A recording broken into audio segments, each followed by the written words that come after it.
Let's see the difference between normal salwar cutting to Farshi shalwar cutting. First ఫ్యాబ్రిక్ని 4 fold చేసుకోవాలి.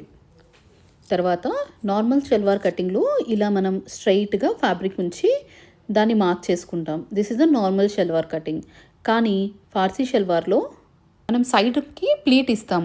ఆ pleat 3 to 4 inches ఉంటుంది. అదే విడ్త్ని మనం సైడ్కి కొంచెం పైకని తీసుకొని అదే లెంత్ పైకి కూడా అందుకని కింద క్రాస్ చేస్తాం కాబట్టి పైన కూడా క్రాస్ చేయాలి కదా, అలా క్రాస్ చేసుకుంటాం.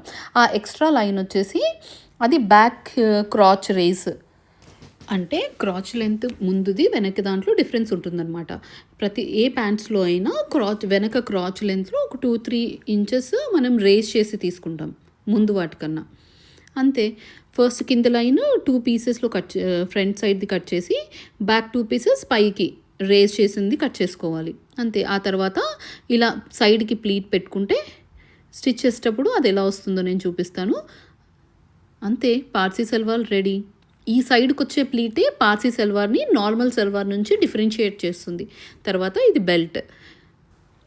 I tried my best to explain. ఇంకా ఏమన్నా డౌట్ ఉంటే కమెంట్స్లో అడగండి.